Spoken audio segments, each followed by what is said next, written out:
Breaking news చూస్తున్నాం. Phone tapping కేసులో పోలీసులు దర్యాప్తు ముమ్మరం చేశారు. ఈ కేసులో కీలకంగా ఉన్న రాధాకిషన్ రావును కోర్టు అనుమతితో కస్టడీలోకి తీసుకొని విచారణ చేస్తున్నారు. నిన్న తొలి రోజు కస్టడీలో భాగంగా 6 గంటలకు పైగా రాధాకిషన్ రావును ప్రశ్నించారు అధికారులు.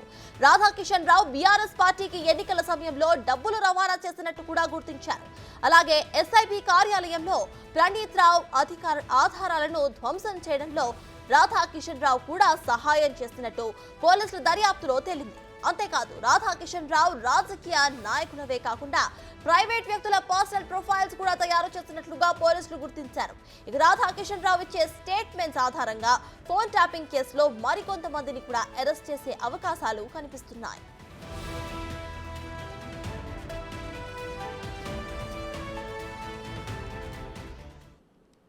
ఇదే విషయంపై పూర్తి డీటెయిల్స్ మా ప్రతినిధి సురేష్ అందిస్తారు. సురేష్, చెప్పండి, ఫోన్ ట్యాపింగ్ కేసులో రోజుకు ఒక కొత్త వ్యవహారం అయితే బయటకు వస్తుంది. ఇక ఇవాళ రాధాకిషన్ రావుకు సంబంధించిన అప్డేట్స్ కూడా బయటకు వస్తున్నాయి. సో ప్రజెంట్ దానిపైన ఇన్ఫర్మేషన్ ఏంటి?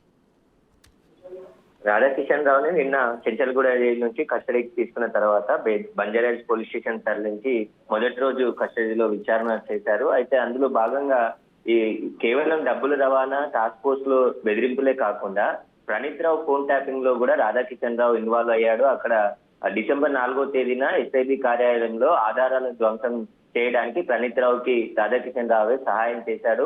ఇద్దరు ఎలక్ట్రీషియన్లు, అదే విధంగా మరికొంతమంది హోంగార్డులను తీసుకెళ్లి అక్కడ ఉన్న ఆధారాలన్నిటిని కూడా కట్టర్లతో కట్ చేయడం, అదేవిధంగా హార్డ్ డిస్క్లు ధ్వంసం చేయడం, కంప్యూటర్స్, అదేవిధంగా పెన్ డ్రైవ్లు, వీటన్నిటిని కూడా పూర్తిగా ఎస్ఐబి కార్యాలయంలో ఉన్న ఎవిడెన్స్ అంతా కూడా ధ్వంసం చేయడంలో కీలక పాత్ర రాధాకిషన్ రావుది కూడా ఉన్నట్టు దర్యాప్తు బృందం గుర్తించింది. అదే విధంగా కొంతమంది ప్రైవేట్ వ్యక్తుల ప్రొఫైల్స్ తయారు చేసి వాటి ద్వారా బెదిరింపులకు పాల్పడి బీఆర్ఎస్ పార్టీకి మేలు చేసే విధంగా రాధాకిషన్ రావు చేశాడని చెప్పేసి కూడా పోలీసులు గుర్తించడం జరిగింది. ఇక నిన్న అంతా కూడా ఎవరైతే ప్రణీత్ రావు, రాధాకిషన్ రావుకు సంబంధించిన ఎస్ఐబి కార్యాలయంలో సహాయం చేశారో హోంగార్డులను దాదాపు నలుగురు హోంగార్డులను పిలిపించి విచారణ చేశారు. వాళ్ళ స్టేట్మెంట్ కూడా రికార్డ్ చేశారు. ఎస్ఐబి కార్యాలయంలో రాధాకిషన్ రావుతో పాటు ప్రణీత్ రావు, మరే విధంగా ఇంకెంతమంది అధికారులు వచ్చారు, ఆ రోజు ఏం జరిగింది, అసలు డిసెంబర్ 4వ తేదీన ఎస్ఐబి కార్యాలయంలో ఎంతమంది అధికారులు, భుజంగరావు, తిరుపతన్న కూడా ఉన్నట్టు అనుమానిస్తున్న దర్యాప్తు బృందం ఈ నలుగురు కలిసి కొంతమంది హోంగార్డుల సహాయంతో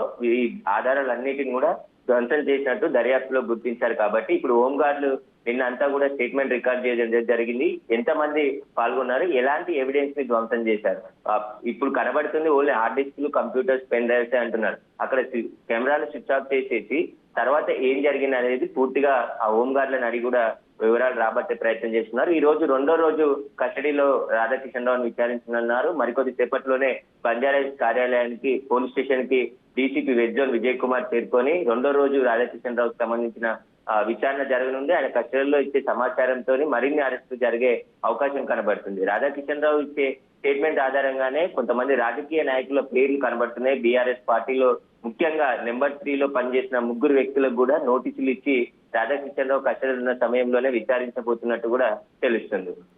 అంటే సురేష్, చూస్తే పొలిటికల్ పార్టీస్ ఇక్కడ పొలిటికల్ లీడర్స్ ని మాత్రమే కాదు, కొన్ని ఇండివిజువల్స్ ని కూడా రాధాకిషన్ రావు ఫోన్ ట్యాపింగ్ చేసినట్టు కూడా తెలుస్తోంది. ఇంకా ఆయన చెప్పడంతోనే వీళ్ళందరూ కూడా ఫోన్ ట్యాపింగ్ చేసినట్టు కూడా తెలుస్తోంది. సో దీనిపైన అప్డేట్స్ ఏంటి? అంటే ఇండివిజువల్స్ ఫోన్ ట్యాపింగ్ చేయాల్సిన అవసరం ఏమై ఉండొచ్చు?